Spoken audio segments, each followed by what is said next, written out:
So I'm Andy Schachat. I'm the Vice Chairman at the Cole Eye Institute. I'm the editor of Ophthalmology, and I'm one of the editors of Ryan's Retina. As far as what we've done with the new edition of the book to try and make it more user-friendly and more readable, I think an important upgrade will be the online material and the web-based version. And the versions available in different formats and different electronic applications. I think that'll be a very nice plus. Figures and tables are being redone for greater clarity and simplicity and legibility.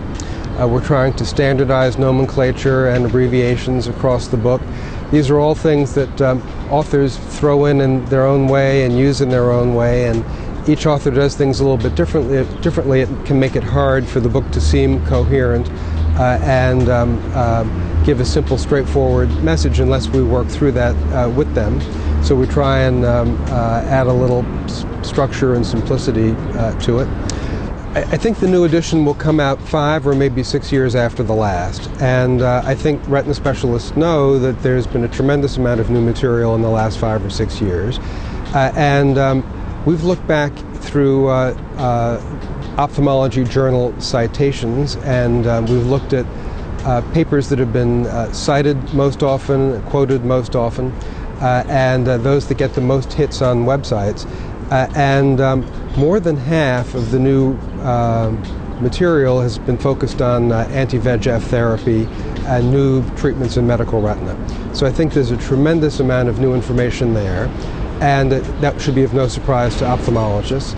We're almost as up-to-date as we can be, given production schedules for the book and for any book, with that material. The electronic versions will be updated in an ongoing fashion, so it's going to stay up-to-date. So I think there's a lot of new material there, but there's lots of new material in many areas in the book. There's a lot more international emphasis, too. We've recruited a number of new international authors.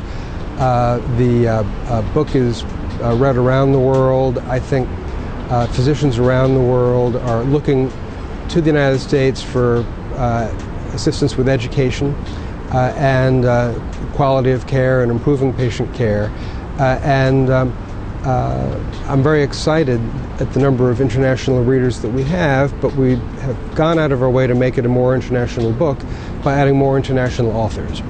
So we have new authors from Europe, new authors from Asia. I think we have more authors from down under, from Australia and New Zealand. And you know, we have lots to learn from each other. Most everyone that I know who has tried an e-book appreciates the simplicity of it, appreciates the convenience of being able to carry it around with them and refer to it at different times in different places. Although it's nice to have the 3 bound volumes on the shelf, it's not easy to take it with you someplace or to have it with you in the office. And here we have multiple different ways of getting at the material.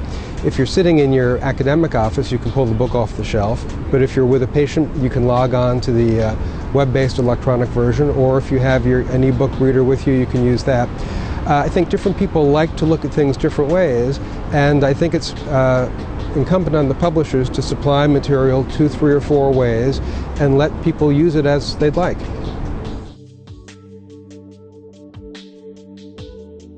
Well, it's really broken up by major content areas.